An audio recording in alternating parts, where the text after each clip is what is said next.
Asante. Tunategemea haya. Ndio lazima kwenye wawili kwenye nini lazima ukubali kushindwa. Tumepoteza. Na mmepoteza kwa namna gani? Maana ulisema kabla ya mchezo kwamba malefa wawe fair, viongozi wengine wawe fair. Unakubali kwa moyo mmoja kwamba umepoteza? Kwanza nikiri kwamba Yanga ametumia uzoefu mkubwa. Na nisema kwamba mchezo ulikuwa mgumu sana, sio mchezo mwepesi.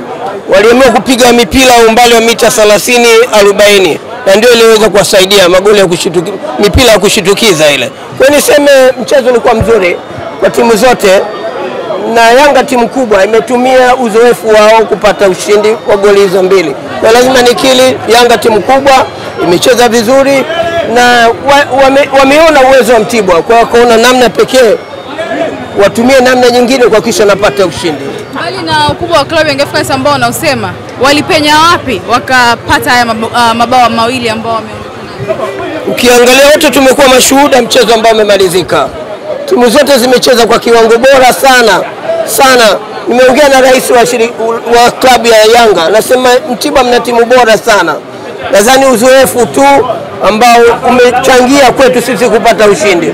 Lakini kwetu ni somo zuri ambalo tumelipata, na naamini tunakwenda Mbeya tutaona namna gani tuimarishe kikosi chetu kwa ajili ya kufanya vizuri. Kwa matokeo haya kuna namna mmepata somo kutoka kwa Yanga. Somo kubwa, sababu ukiangalia vijana wadogo ambao tumewatumia, nadhani wanazidi kukua na kucheza na timu kubwa kama hii, kuna kitu wamekinukuu kwao kitawasaidia mbele na Mtibwa itafanya vizuri.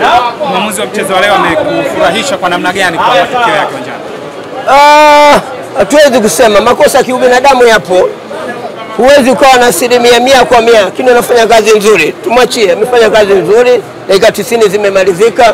Lakini niwaombe sana waamuzi wote nchini ambao wamepewa dhamana kusimamia ligi kuu, basi wachezeshe kwa haki, turudishe furaha wa Tanzania kuja kujaa viwanjani kuja kuona ligi ya Tanzania.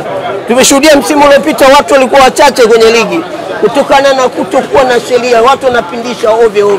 Lakini mpongeze rais wa shirikisho la mpira la Tanzania, amekuwa mkali sana, yeye ndio mwenye dhamana kusimamia mpira. Mmetoka kwenye championship, mmekuwa kama mabingwa, mmekuja kwenye ligi kuu Tanzania bara. Pengine haswa mnatarajia kitu cha namna gani na mipango yenu ni ipi haswa kuhakikisha kwamba mnafanya vizuri ndani ya msimu huu wa ligi kuu Tanzania bara ya NBC? Nadhani sasa hivi tunasubiri ujio wa kocha mkuu. Atakapokuja kocha mkuu tuone anachangia vipi kuifanya Mtibwa iweze kufanya vema kwenye ligi kuu ya NBC. Shukrani sana. Asante.